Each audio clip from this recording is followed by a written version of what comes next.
भारत के दक्षिण पश्चिम में अरब सागर में बिखरे हुए मोती की तरह चमकते हुए द्वीप समूह को लक्षद्वीप कहते हैं।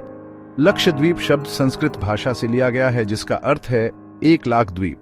हालांकि वास्तव में यहाँ 36 द्वीप और कई छोटे छोटे टापू हैं। इनमें से केवल 10 द्वीपों पर ही लोग रहते हैं। लक्षद्वीप की राजधानी कवारत्ती है, जो अपने आप में एक खूबसूरत द्वीप है। यहाँ की प्राकृतिक सुंदरता, शांत वातावरण और समृद्ध संस्कृति इसे पर्यटकों के लिए एक आदर्श गंतव्य बनाती है। नीले पानी से घिरे हुए, सफेद रेत से सजे हुए ये द्वीप समुद्री जीवन, नारियल के पेड़ों और रंगीन मछलियों से भरपूर है।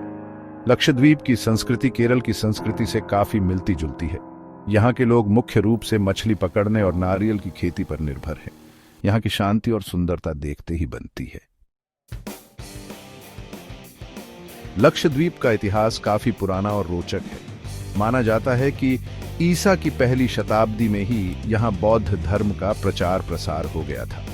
इसके बाद 7वीं शताब्दी में अरब व्यापारियों के आगमन के साथ ही यहाँ इस्लाम का प्रभाव बढ़ा।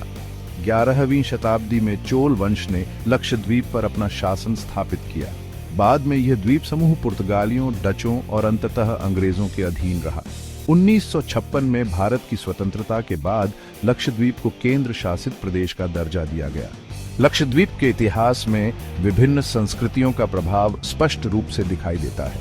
यहाँ की संस्कृति में अरबी, मलयाली और भारतीय परंपराओं का अद्भुत मिश्रण देखने को मिलता है।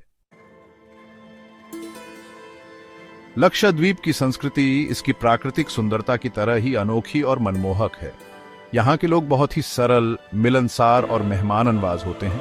इस्लाम यहाँ का प्रमुख धर्म है और यहाँ की संस्कृति में इस्लामी मान्यताओं का गहरा प्रभाव दिखाई देता है। लक्षद्वीप के लोगों का मुख्य व्यवसाय मछली पकड़ना और नारियल की खेती करना है। यहाँ के लोग नारियल से बनी कई तरह की चीजें बनाते हैं, जैसे टोकरी, चटाई, तेल आदि। पर्यटन भी यहाँ के लोगों के लिए आय का एक महत्वपूर्ण स्रोत बनता जा रहा है। यहाँ के लोग अपनी परंपराओं और रीति रिवाजों को आज भी संजोए हुए हैं। यहाँ के पारंपरिक नृत्य, संगीत और भोजन पर्यटकों को अपनी ओर आकर्षित करते हैं।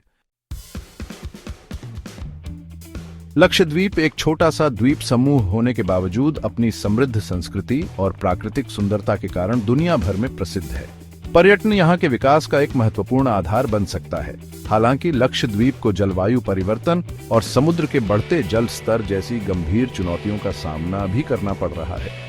इसके अलावा शिक्षा, स्वास्थ्य और रोजगार के क्षेत्र में भी यहाँ काफी सुधार की गुंजाइश है। यदि इन चुनौतियों का सामना सफलतापूर्वक किया जाए तो लक्षद्वीप भारत के सबसे समृद्ध और विकसित केंद्र शासित प्रदेशों में से एक बन सकता है।